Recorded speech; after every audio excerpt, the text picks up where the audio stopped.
dans le nouveau football dont on parle dans la prochaine revue de l'After, nouveau football, quand on parle de nouveau football, on parle d'Arabie Saoudite, on parle de data, on parle de paris sportifs, on parle de nouvelles consommations, de joueurisme. Et ben il y a la Des influenceurs gamification. qu'on arrive au stade et qu'on fait passer pour des journalistes. Voilà, il y a la gamification du foot.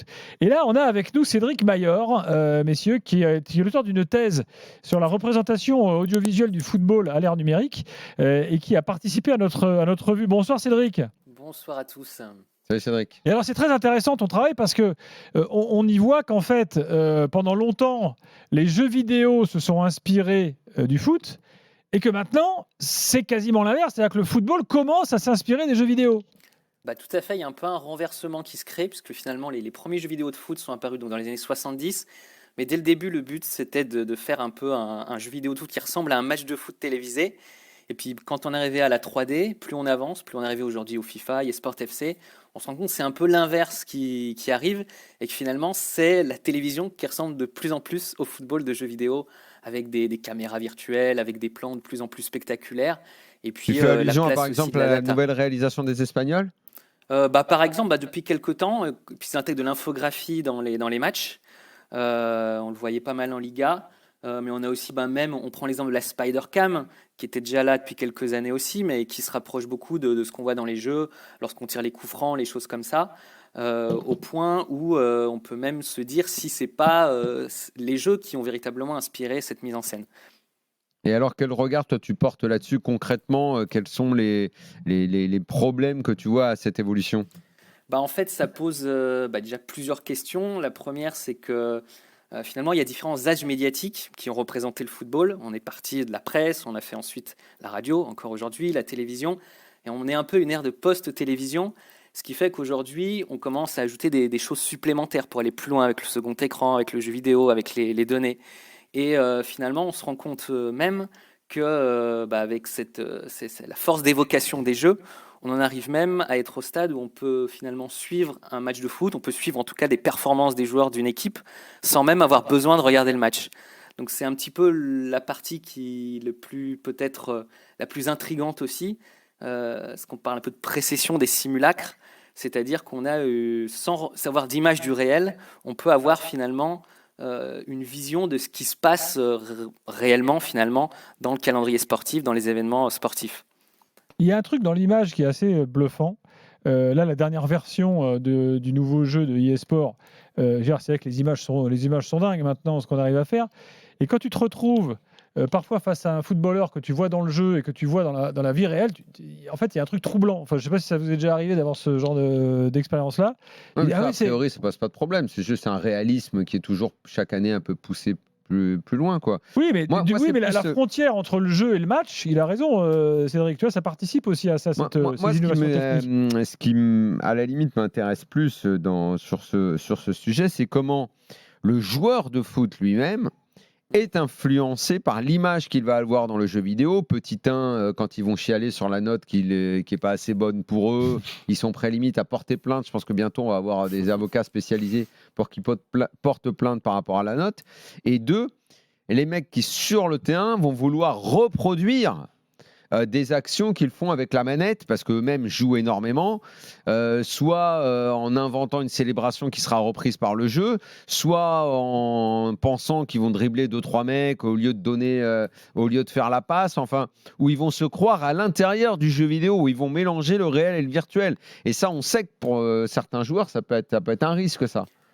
On le voit même en fait aussi dans les opérations marketing. Aujourd'hui, quand le nouveau FIFA, le eSport FC est lancé, il y a des grosses campagnes de pub qui sont avec les clubs où on voit sur les réseaux sociaux des différentes équipes les joueurs qui découvrent leurs notes, qui réagissent à leurs notes.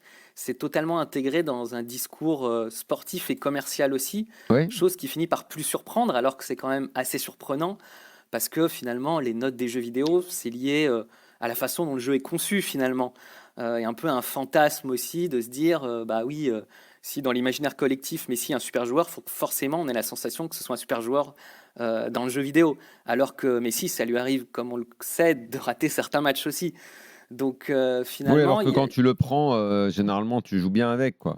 Ouais, voilà, le jeu vidéo cherche plus à représenter un fantasme de football plus que une réalité Mais finalement. ce qui est dingue, c'est que tu as toute une génération, et plus jeune évidemment, hein, qui découvre, et parfois, alors avec des mauvais côtés et des bons, découvre tous les joueurs, les noms des joueurs, les effectifs des équipes et de beaucoup d'équipes via le jeu vidéo. C'est-à-dire que c'est une première approche, c'est une porte d'entrée qui n'était pas du tout la nôtre.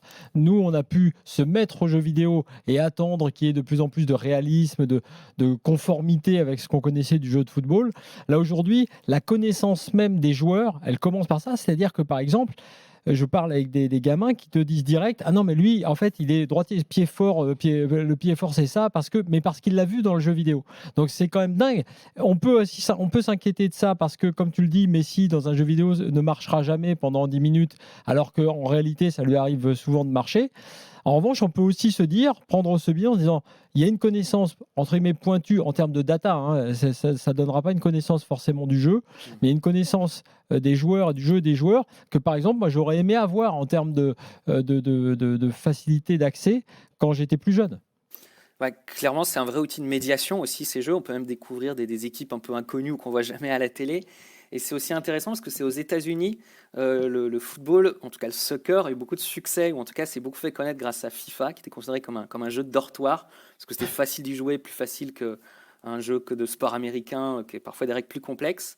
Et finalement, ils se sont rendus compte, les développeurs ou les éditeurs, qu'aux États-Unis, ça avait eu un impact non négligeable sur le fait de faire connaître le football à un public nord-américain. Et j'ajoute un truc, juste un dernier point là-dessus, sur la culture foot, puisqu'il faut s'emparer, on en parlait tout à l'heure, il faut prendre ces terrains-là pour essayer d'intégrer de la culture foot. Et le truc qui en intègre aujourd'hui, c'est de constituer des équipes complètement lunaires, puisqu'on peut associer des joueurs actuels avec des joueurs de 1995. Et j'en parle moi avec mon fils qui, pour la première fois, me parle de joueurs que moi j'ai connu, alors qu'à une époque il s'arrêtait. Tu peux faire jouer Liénard et Calibouafia. Ouais, tu peux faire surtout jouer Beckham.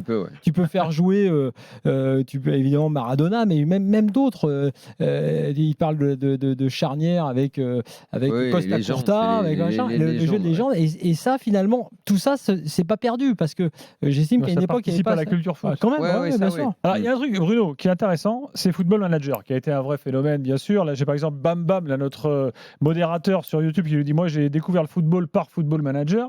Et il y a des clubs qui bossent avec ça. Alors toi, de ton expérience d'agent, bon, on va dire, hein, tu as plus de 25 ans, donc tu as quelques années de vol derrière toi.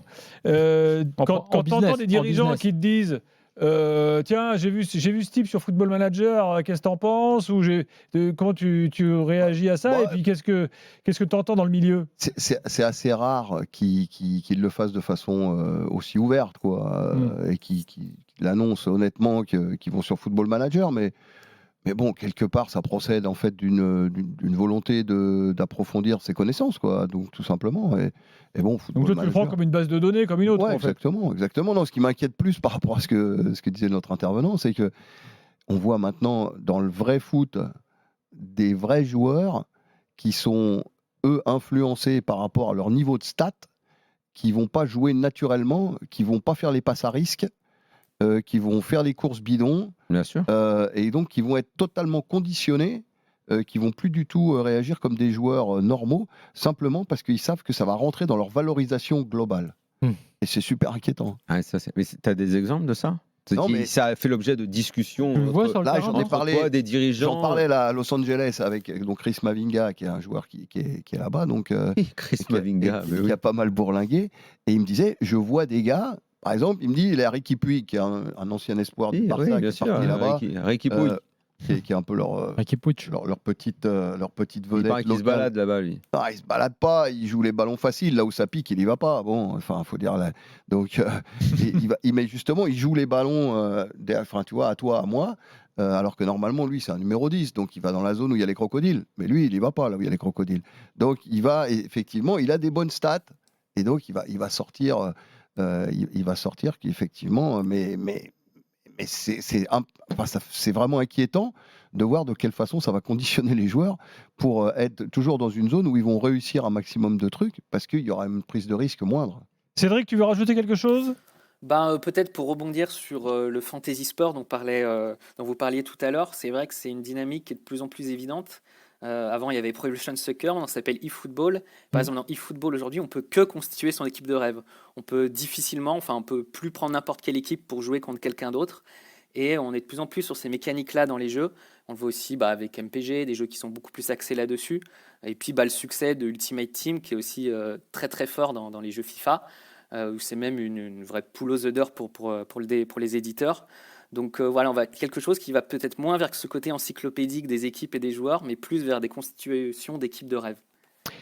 Cédric, merci beaucoup. Et je renvoie à la revue de l'After qui sort la semaine prochaine, qui est déjà disponible sur le site l'after.media, avec une belle contribution de Cédric qui va beaucoup plus loin sur le sujet dans la revue. Merci Cédric, bonne Merci soirée, à beaucoup. bientôt. Cédric, À très vite. Cela dit, pour rebondir sur un dernier point sur ça, c'est vrai que ce fameux débat dont on dit qu'il est impossible pour dire un tel est-il plus fort que tel autre, et il n'y répond pas, mais il permet de faire jouer des joueurs de différentes générations, ce qui effectivement est un truc complètement lunaire.